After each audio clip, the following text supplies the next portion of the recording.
Hello and welcome to the Retail Journey Podcast. Today we have a very special episode with Grant and Brooke Dooley. The Retail Journey through and through. We're really excited to talk to them. I am one of your hosts, Charles Greathouse, and to my left, your better host, James Harris. And he is not paid to say that, but thanks for joining us today, guys. Brooke currently serves as merchandising director of preschool toys at Walmart and has served in merchant role since 2016. And Grant is the merchandise director of adult bedding, having worked in merchandising in many categories, right? All over the all store. in home. And the other thing they have in common, obviously, by their last name, is they're married. How about it? You got it right, too.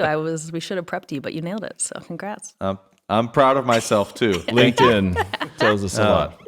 So welcome. Yeah, thank you. Thank you The for having Retail us. Journey takes a deeper, closer look. And first up, about marriage. And we're going to talk about, the challenges of marriage. I think The retail journey of a relationship. is the How do we survive? the theme today. But no, let's hear about it. The retail journey. How did you guys end up at Walmart, and how did you meet? Yeah. You go ahead. So like you, actually, and quite a few other people, we came right out of school and met as interns. And kind of both fell in love with retail from there. I don't think either of us really planned on doing this, right? You're in college, you don't know what buying is, you don't know what, you shop, that's all you really know. Even today, if you were to ask my family what either of us do, like, we work in the store, like that's what they associate, which is great, like there's no issue there, but we both fell in love with retail, fell in love with each other, and here we I are. was wondering when you were going to mention that part. The retail was first, right? We fell in love with course. retail first, and then we fell in love with each other. So, Brooke, where are you from? Pennsylvania, went to school in Florida.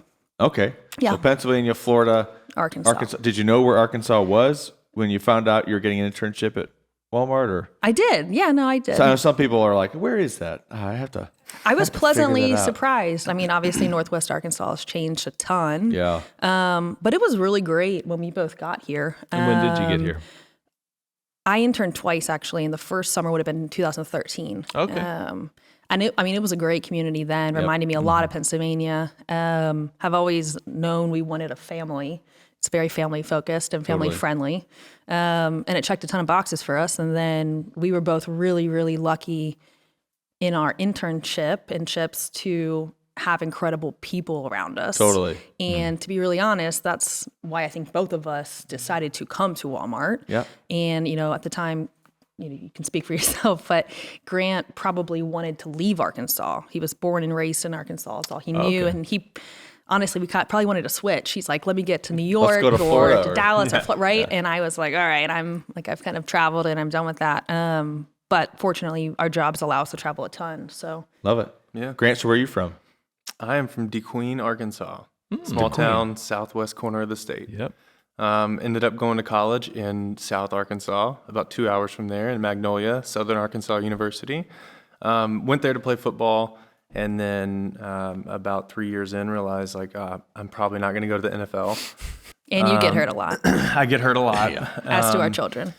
Yeah, thank goodness the school good genetics. pays, for your medical bills. But actually, through a business organization at the school, met an alumni of the school, and we ended up getting talking, and he helped connect me with someone to interview for an internship. Love it. Before I was even thinking about interning anywhere, doing anything other than sports, and ended up coming up, interning, loved it, loved the area, like she said, and What's that business program? Enactus. Enactus, It used to be let's go. Sife, then it transitioned to Enactus, but yeah, that was Sife really is. Sife. It's Sife for both life. Sife for life, We both were part of that We in were both college, although Cifers. she's Same. a little different because she was a part of the national champion team. So National champion. a little proud. It's fine. Yeah. We only got bigger plaque on fourth, the- I think. What's that? you We get got fourth? fourth place when I was That's pretty good. a cipher. That's pretty good. Students in free enterprise. Now it's an Actus, and it means something close to that. yeah, so entrepreneurial action, us, right? Yeah, there you go. And us. Yeah, you got recruited for Walmart then through Sife. Yeah. Scott McCall Same. Scott's great. Yeah, that's awesome. at Same. Nationals. Yeah. That's cool. Really small world. The retail journey, while not linear, it's There's a handful of us, yeah.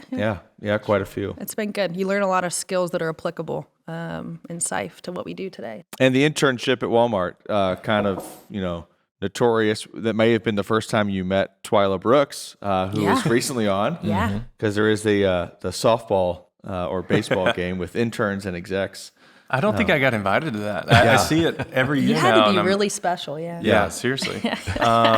Yeah, but no, the internship was great. But I was actually in product development, private brand consumables. So working on like the Equate razor brand launch and figuring out if we should do two blades, 3 blades, 4 blades. Yeah.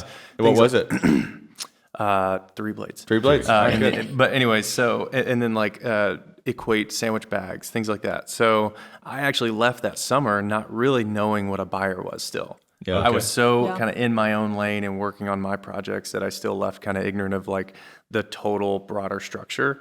But luckily I applied for the merchant leadership program and got in, and then, kind of went from there. But just fun fact about, how the internship doesn't always. Right. Yeah, absolutely. Send you down the path you're going to end Yeah, up being. exactly. Did either one of you work in stores?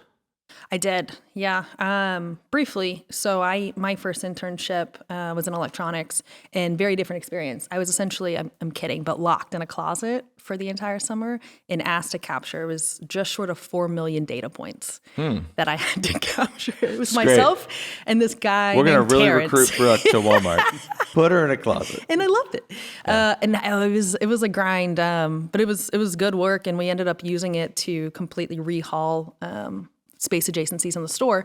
But once I realized I was going to come back to Walmart, I transferred to my college town store and worked in the store there. And that was So you kept your eye-opening. tenure? Yeah, I did keep those couple months. Way yeah. to go. Huge deal. But it was good. No, the store was incredible. We love, even now, we call them Eat What You Cooks at Walmart, as you know, but we love What's an getting Eat What out. You Cook? Let's hear it. Yeah, so Eat What You Cook is getting out into stores, and it can be it can translate to a couple different things, but really it's rolling up your sleeves, getting dirty, and showing up as a store associate, and whether it's setting a mod, whether it's moving fixtures, whether it's working zoning, pricing, it can be really anything that the store associates need to accomplish in their day. Yeah.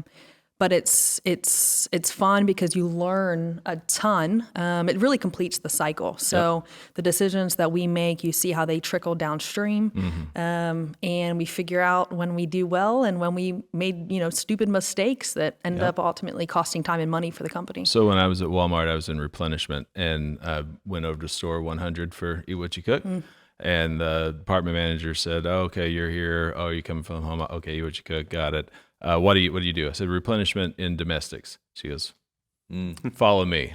Yeah, that's dangerous. We went in the back room, and she goes, "We don't need all of that." Yep, and they're always right. But it was a huge lesson. Always It was right. like, it's not just stuff in a box. It's real stuff, real people. Yeah. If you go into a store now and you say, "I'm working in domestics," and someone in that store that's still there knows what you're saying, like knows the category you're talking about, look out, because they're going to give some good feedback. you're in good hands. You just know they're going to be a veteran. Yeah, that's a good point.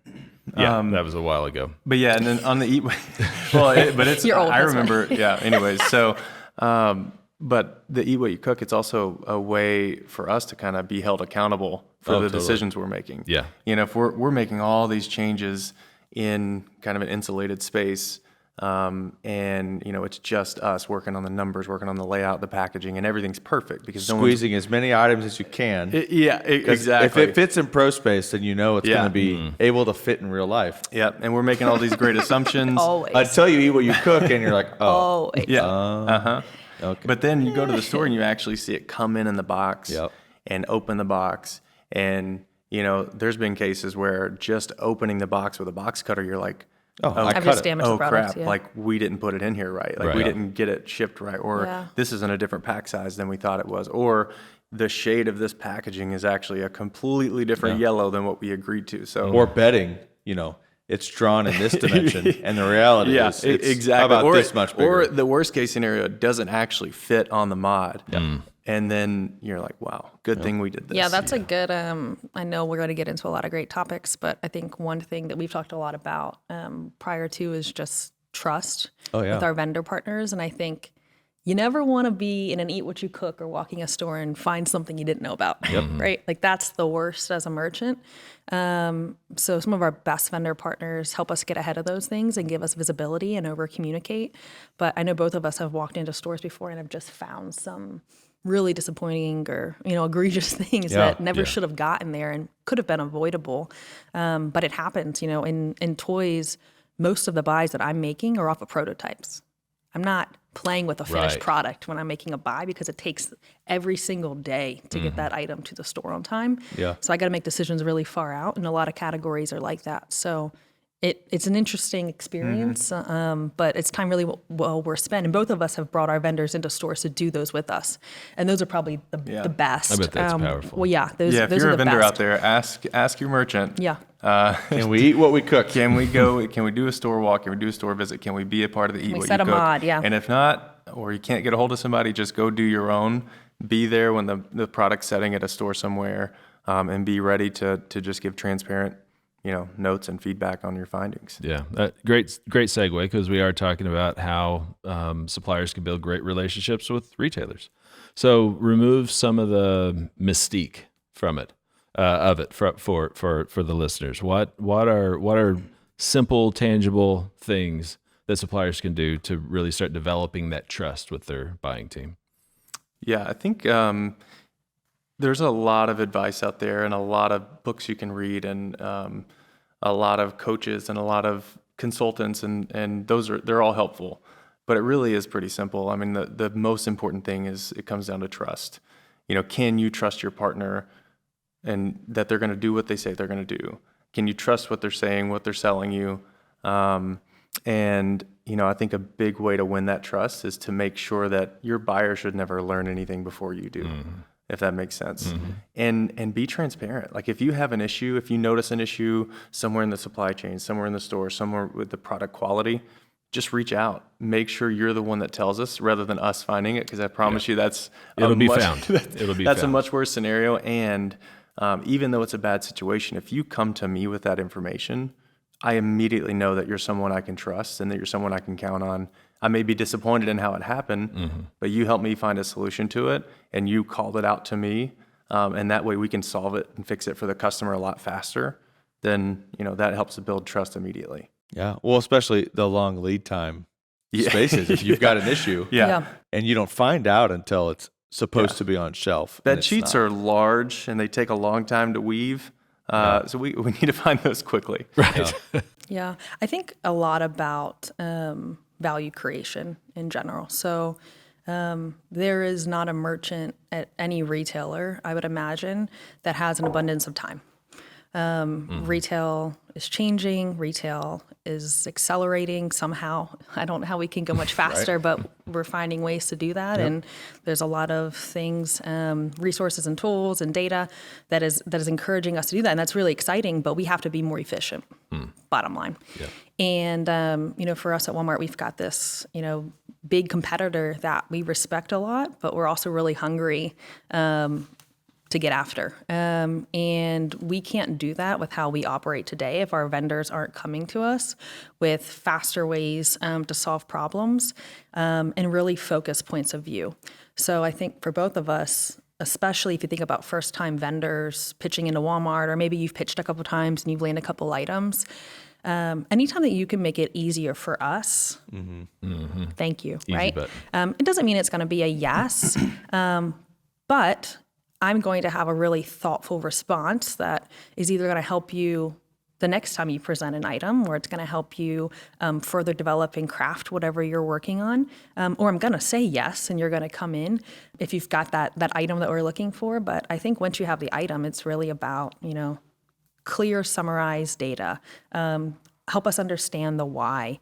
Show us that you have a really good understanding of our customer. If you're presenting something to me and you've never walked my category, you're wasting your time. Really, there's a lot of fundamental things, but I think just any way that you can find value creation. I know, going back to what Grant said, I had a vendor at one point. I was new to a category, and it's footwear. And you've got injected footwear, cemented footwear, right? The regular consumer doesn't know that. Right. I didn't know that coming in. A widget's a widget is our concept. And I went to a vendor that I really had respected pretty quickly and said, hey, can you produce this shoe for me? And he's like, I'd love to produce that shoe for you, but I'm not the guy. I do injected molded shoes. You really need to hit the quality that you're looking for at Walmart at the price points that you're looking for. You need maybe one of these 3 guys. It's not me. That's powerful. Immediately, just rose up to one of my top 3 vendors in my heart, right? Like that's someone that I'm going to trust and put a lot of weight into anything that you tell me because of something as simple as that. That's some great go-giving. It was, and it was a good lesson for me earlier in my career, but just really, really powerful. And those relationships are so important. So I think trust is huge. You're not going to get very far without it. Yeah. So you mentioned some of the changes in retail and the fast pace and a big competitor that Walmart respects and works against. That competitor has companies coming to them, right? Marketplace. There's all different kinds of models, but what is Walmart doing to become that retailer of choice? 15 years ago, Walmart was the big, and now there's 2 bigs, right? So what does that look like in Walmart attracting the suppliers? Well, I think you could see, it's pretty evident, like we had that seller summit recently for the first time, which is huge. That's what marketplace sellers want. They want an opportunity to come and buy in, to what the company's doing. They want to be a part of the momentum. They also want to have someone to talk to. They want to know the processes. Right. I think that's been some of the hardest parts for us in terms of managing like the online business, and depending on the channel, we're not actually the contact. It's the marketplace, the category manager. So making sure like they know who to talk to. They have account reps. They have customer service representatives they can work with. And so a lot of it is just really solidifying that process, that framework, and understanding where we're going to make our investments and when, and prioritizing those investments. I think that's what we're doing with e-com in general. But on marketplace, I'd say kind of 2 things at the same time. We are onboarding all the brands. We're improving our PDPs, our site experience, et cetera. And at the same time, on the 1P side, we're trying to get more focused. Yep. We're trying to make the experience better, offer better value, even if it's a online only non-store item and it's 1P. Like we're probably doing a little bit less of that, but we're doing it better. And we want to make sure that the item's getting a lot of visibility, a lot of reviews, and has the right value to the customer. And let marketplace really grow the breadth side of the assortment. I love that. And the seller summit, so exciting for me. You guys remember Unvarnished Truth sessions? Oh yeah. Yeah. At YBM and Holiday. Did they have those? So they had an Unvarnished Truth session with sellers. And so if you're a seller that was at the summit, your mind was probably blown because there are people that walked up to a microphone and said something cruel. And true about how Walmart was bad at something. Yeah. And then a Walmart executive walked up to the mic and said, thank you so much. So-and-so, will you get up? Hey, can you solve that by tomorrow afternoon and get back to so-and-so? Does anybody else have this issue? Yes. Okay, great. So we're going to work on that and solve it. So with great humility, with the desire to actually learn, Unvarnished Truth sessions started at the YBM Holiday with store managers who were at the time like, why are we here? And we're asked to be unvarnished, tell the truth. And then Walmart did something about it, and things have improved dramatically. Yeah. And so I'm very pumped about what that means for marketplace, for sellers overall. And I think next year at the next Seller Summit, it's going to be an absolute step change in all the right ways, and I'm really excited about it. Yeah. And I think back to your earlier question, just on how we're looking at that and growing it as an organization, we're trying to put more and more power in the seller's hands. We're trying to give them more access to things like Walmart Connect and pay-per-click advertising, where they can control their own destiny, try to drive more traffic. And we're starting to build out more tutorials and educational content for them to utilize, much like one of our competitors is doing. They've done it for a long time, right? And they're digitally native, and they definitely got a head start. But we are a very large, successful retail organization and have the resources to play that same game and eventually do it better. And I saw in the Q2 results that 15% of Walmart's global sales revenue is e-com now. I mean, that's a huge step change. And we also, I know it's kind of, people are probably tired of hearing this at this point, but we have something they don't in terms of our brick and mortar, essentially micro fulfillment centers in our stores, and pickup and delivery, ship from store. I mean, that's a huge advantage for Walmart, and it will continue to be an advantage. Well, and to go back to trust, I mean, as a merchant, that's the most valuable asset for Walmart. Yeah. To be able to have products that you can trust. Yep. In product development, as an intern working on art, how many blades in this razor is so that you can build trust and have the right value, and cemented versus injection.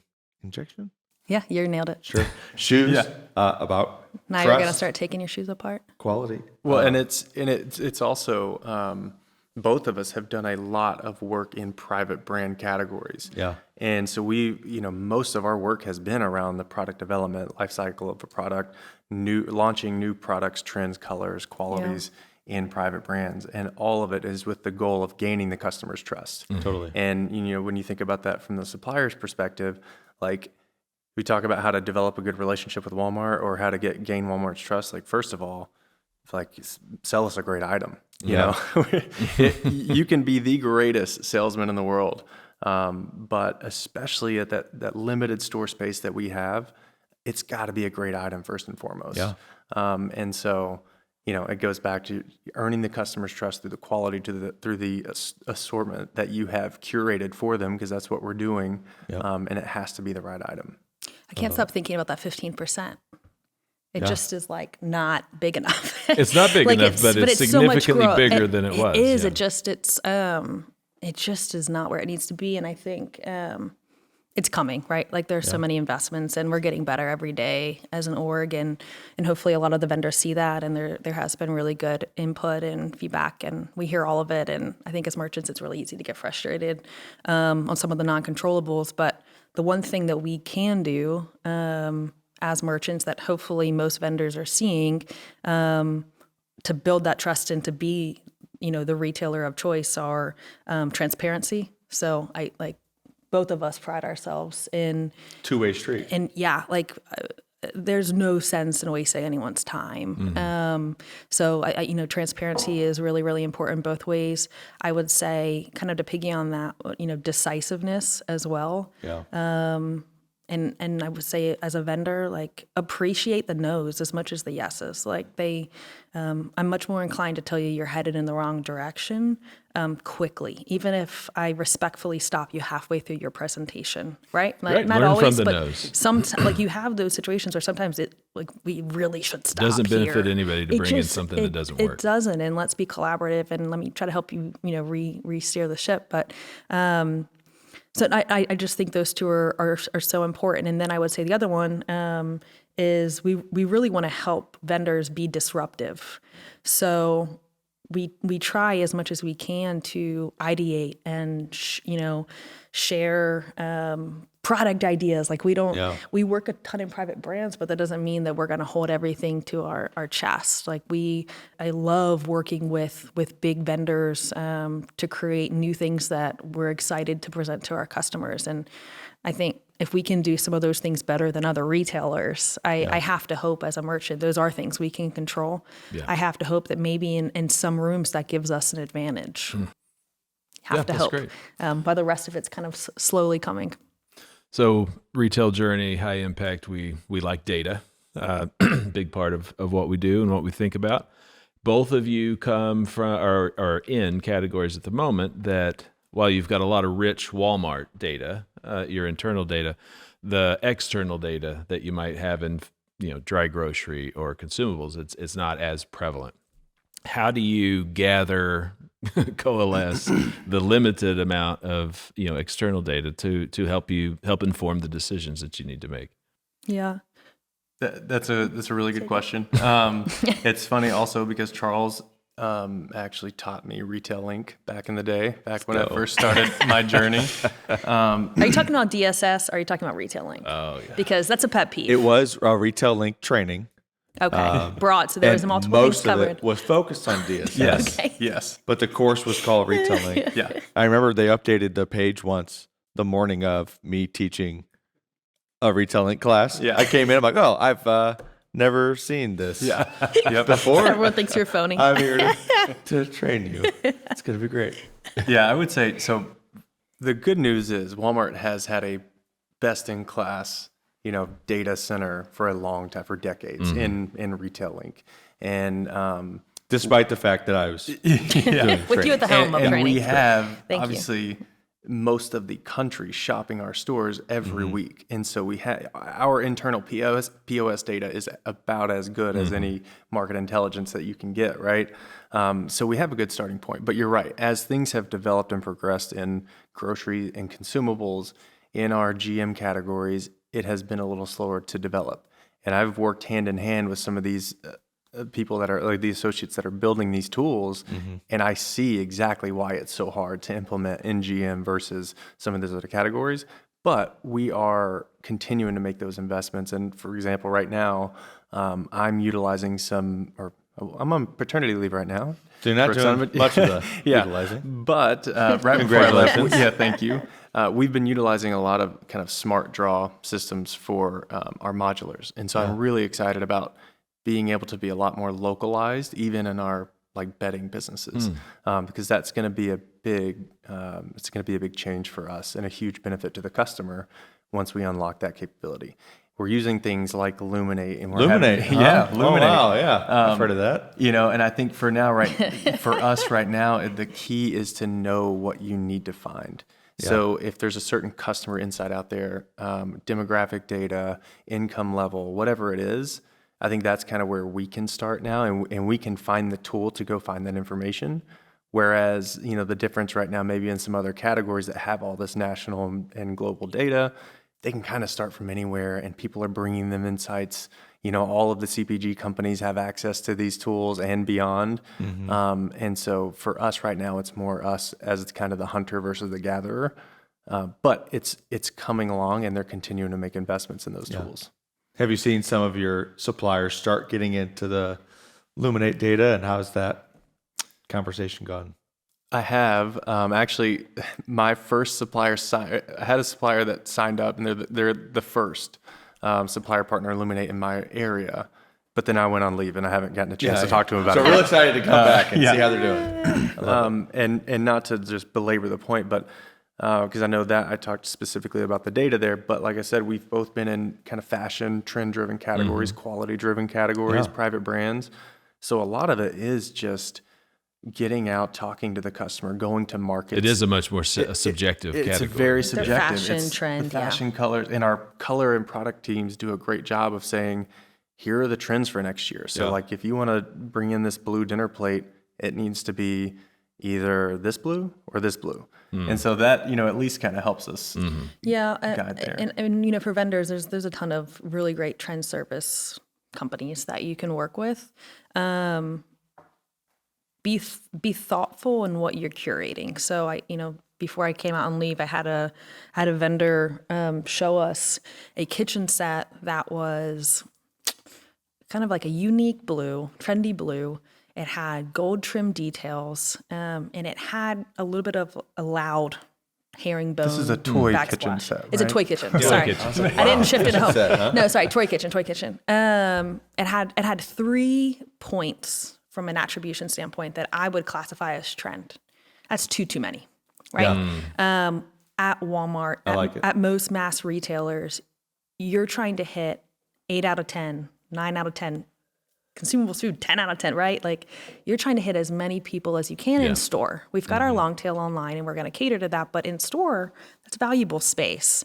And transparently, we're looking at SKU reductions across a lot of categories so that we can fulfill in a more meaningful way and pick in a more meaningful way.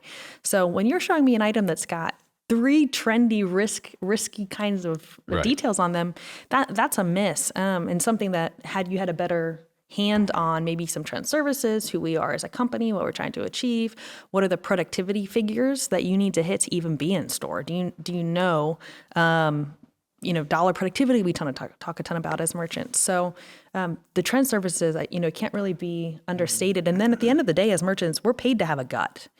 And if you're a fashion merchant, you're expected to know trends, and you can figure those out through the services, social, shopping, talking to customers, tons of different ways, but you're paid to have a gut. Yeah. So we've got to be more right than wrong, and we've got to know what the customer is looking for. And Any favorite stories of when your gut, led you right where you wanted it to go, and then maybe, where it turns out we're wrong. not so much.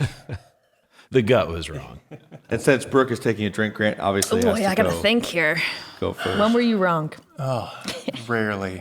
No. I do like to think, if I think about something that's just been an absolute home run, I probably don't have something that's like, I launched this and it did $100 million overnight, just unbelievable. But I haven't made a lot of bad decisions, right? So it's been an accumulation of a lot of good decisions on top of each other. But I would say like an example of kind of using your gut is when I was in kitchen towels, we knew that our Better Homes and Gardens, so our step up kitchen towels just weren't up to par. It was just a plain terry towel or like a flat weave with an ink print on it. Like wasn't good enough to be a step up to Mainstays. And we had an idea of kind of what we wanted just by seeing what was at like Crate and Barrel, Williams Sonoma. But since that it was a third part, so we use our design arm, Earthbound, to help us with that, kind of on the PD side there. And we were talking to vendors, but we didn't have like a specific spec for it. So we went out and we were just kind of asking, and we saw a lot of submissions. And it was actually on the trip to India, we were at a factory and we saw it, and we're like, this is it. Like this is the towel line, and we launched it.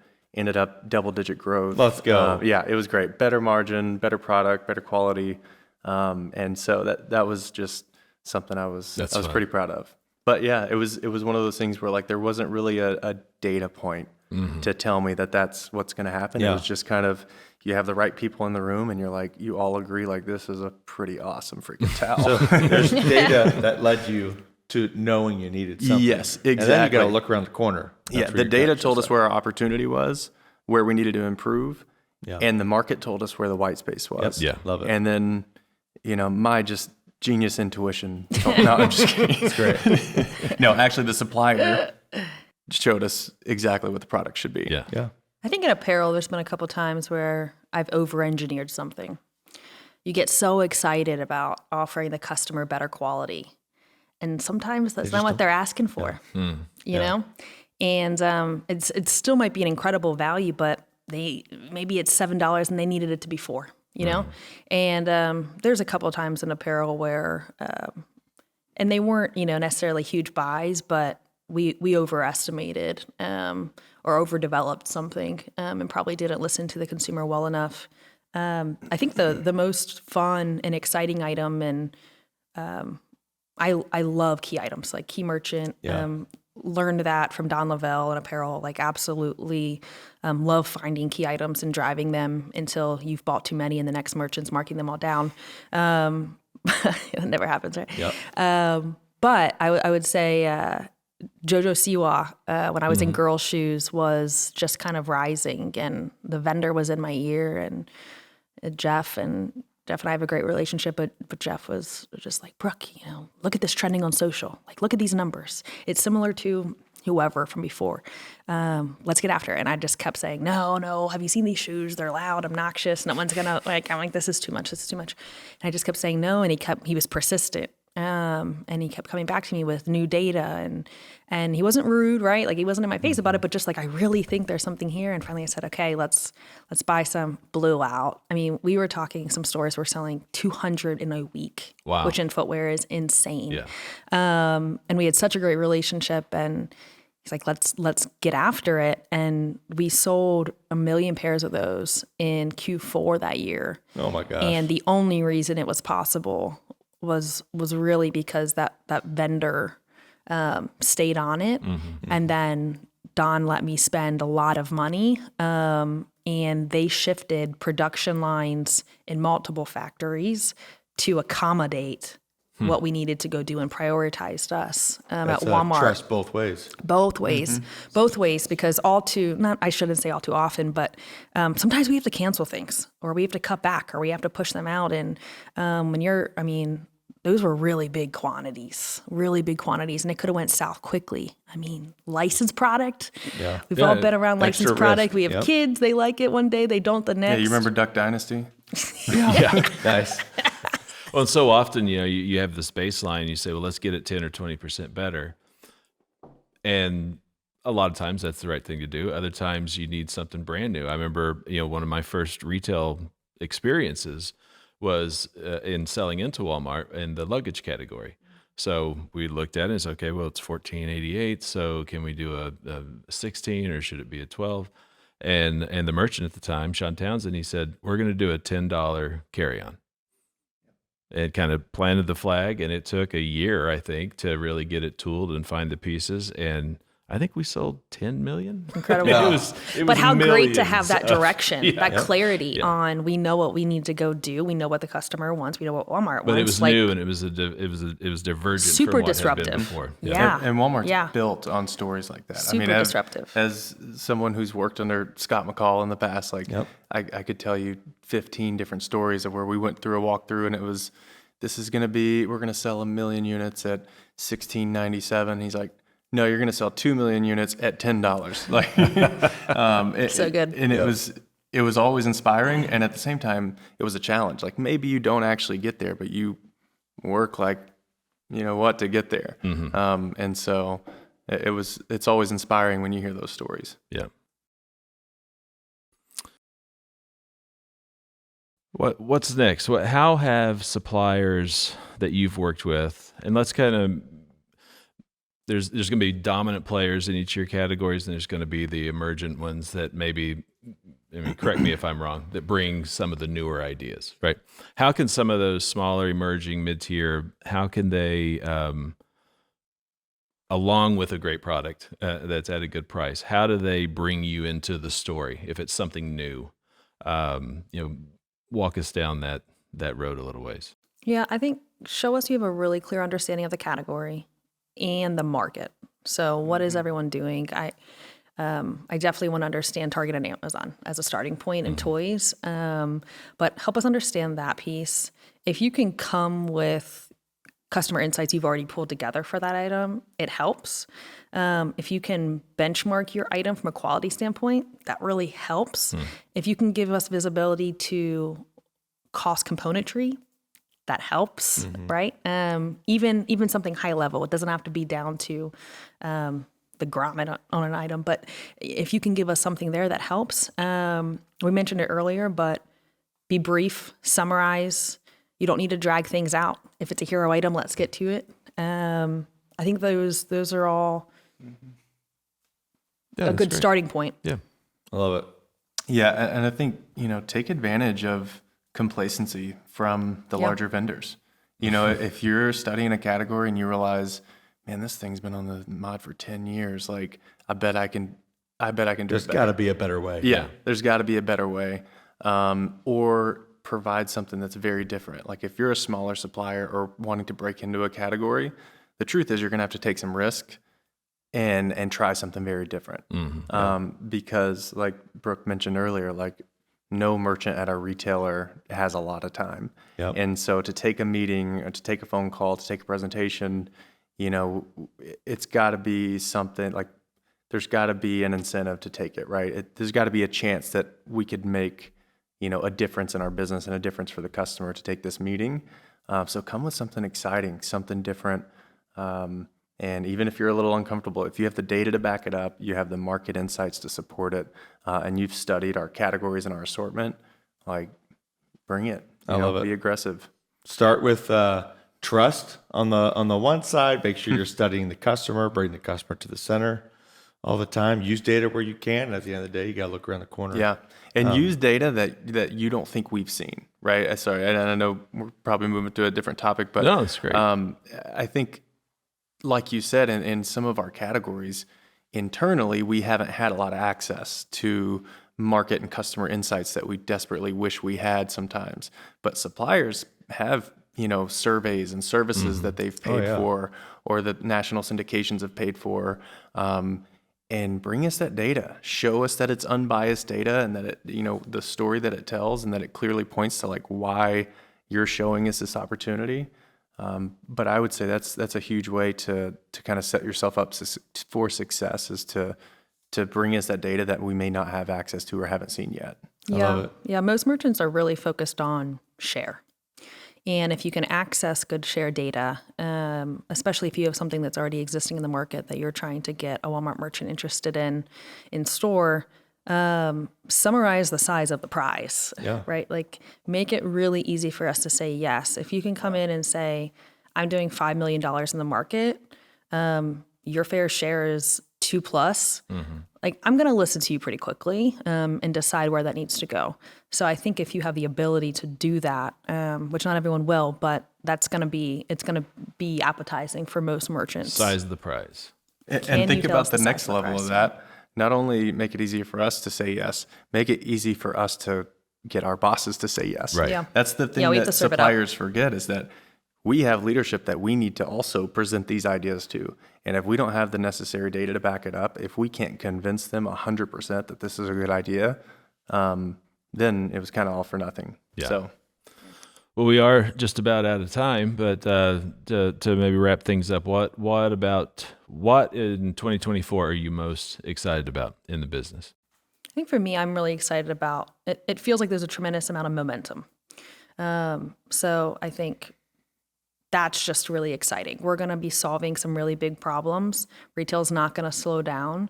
We're going to become more efficient. We have to be to survive on both sides. So I'm really excited about how that's going to translate to the stores. But I think just momentum. There's just so many exciting things. And it's a little overwhelming because it's, what do you focus on? It's a conversation we have a lot. But there's just so much out there. It's endless. And that's really exciting. It's really exciting. It's going to be an election year, so it'll be really nice and calm, and predictable. Yeah. And predictable.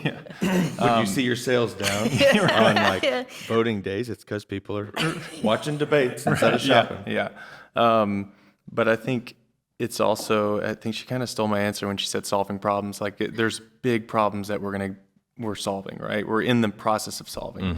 Whether it's, more functional in terms of like the mods we're building that are a year out, that we're correcting a lot of things that we found and making it better for the customer. We're creating more localized assortments, better quality, better trends, things like that. But on a broader scale, it's thinking about like the increased digital acceleration. Yeah. Both, pure e-com and our omni business. And it's all the data and the access to customer information that we're going to be getting more and more access to, so that we can get better and better at serving our customers' needs, which is our job. And included in that is the implementation of artificial intelligence.